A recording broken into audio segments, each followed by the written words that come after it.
Our next speakers are Sarah Boom, followed by Rich Locke. Greetings, City Council. My name is Sarah Boom, and I am a resident of Ward 7. I am transgender, and I vote. Eugene is known among transgender people as having an unusually large transgender population, and they vote too. The Trump administration has declared war on transgender people.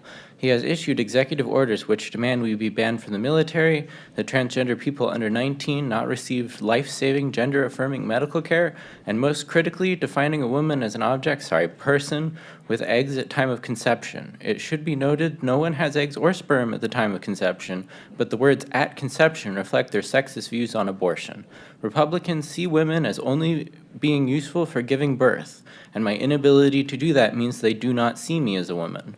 Abortion bans and trans bans reflect this attitude. Woman, to me, means a social class, a way of living a life. Despite being around half of the population, women are still treated as second-class citizens in America. These sexist policies are enforced at the local level by local law enforcement. I'm asking you again not to empower the police to harm women and minorities.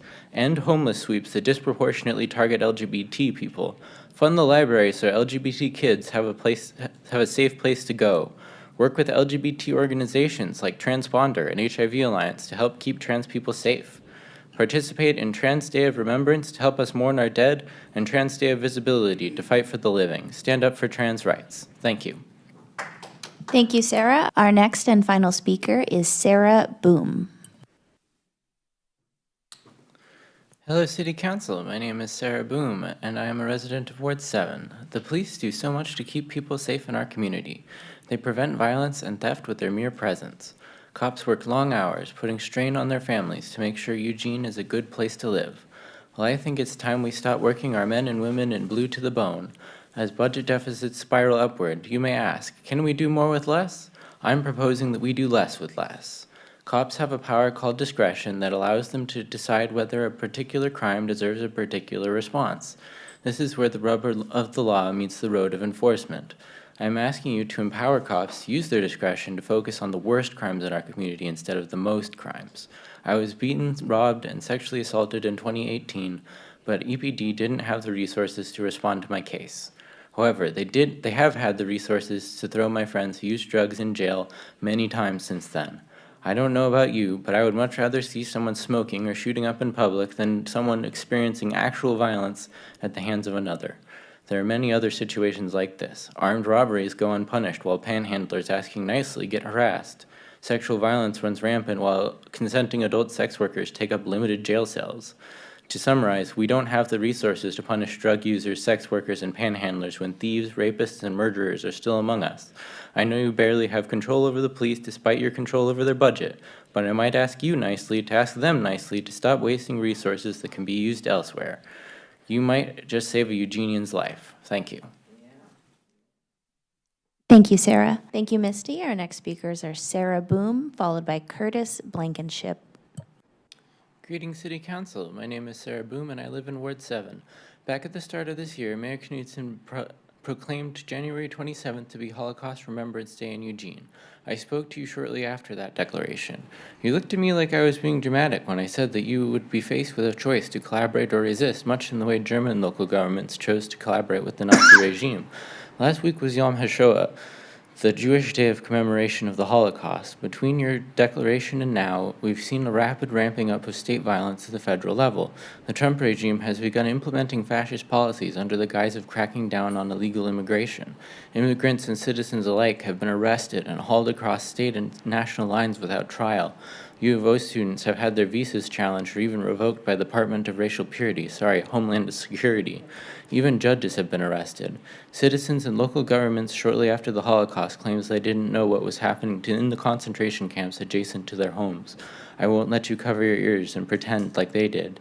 Also last week, the Board of County Commissioners voted to issue a statement reaffirming Lane County's commitment to upholding the Oregon Sanctuary Promise Act. I expect you to work with them to uphold that promise. This administration isn't going to make it easy for you, and you may have to choose to enforce local law in direct contradiction to federal law.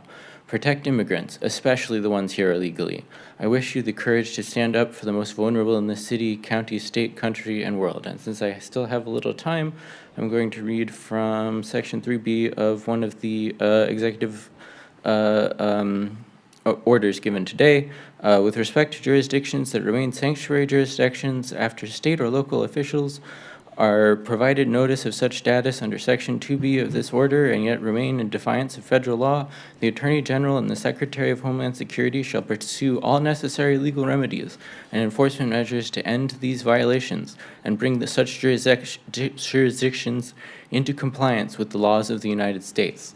If that doesn't sound like the rubber hitting the road on you having to push back on what the Trump administration is doing, I don't know what will. Thank you.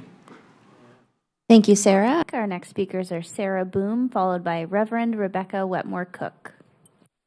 Hi, my name is Sarah Boom. I'm a resident of Ward 7. I forgot what the third thing we're supposed to say. Hi. You know, this might surprise you, but I actually want more cameras. I want cameras inside of each of your houses, each of your cars, all of your rooms. You know, we have to make sure that none of you sitting in here in front of me are committing any crimes at any time, because you are our elected officials, and it's very important that we make sure that you are following the laws that you are setting for us. Sarah, I'm going to pause you for just a moment. Everyone, please. Silent waving in support, but please no sounds while people are giving testimony. Thank you.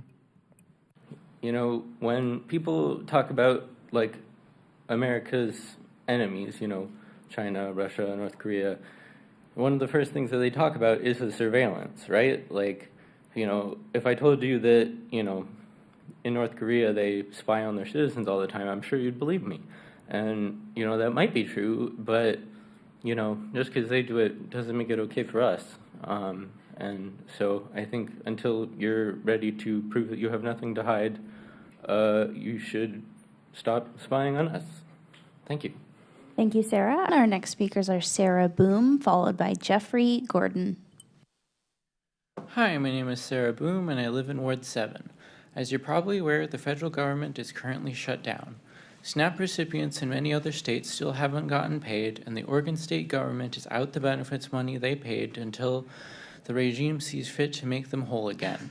Governor Kotek has declared a food emergency to enable her to allocate funds to various hunger relief organizations. Meanwhile, my hometown of Hillsborough has declared a different kind of emergency. They are allocating funds to try to relieve the harms committed by immigration enforcement stormtroopers. I encourage you to do the same, but don't stop where they did. Use the emergency powers to direct local law enforcement to get in the way of ICE directly. The federal government has chosen to undermine the state of Oregon's as well as Eugene's authority to feed our own people as well as enforce our own laws. They fund their lawless troublemakers while starving our hardworking people. It's only fair that we use our resources to waste theirs in turn. Trump's emergencies let him send his jackbooted thugs into our homes and tariff our goods. He follows in the path of regimes that had declared emergency powers before seizing total fascist control of the state. I'd say that threat is enough of an emergency to deploy your own power and put local law enforcement on the case to detain or even arrest ICE criminals who kidnap our neighbors and destroy our property. I trust you a lot more than him, and I hope you can find the courage to trust yourselves too. Feed people, block ICE. Thank you. Thank you, Sarah.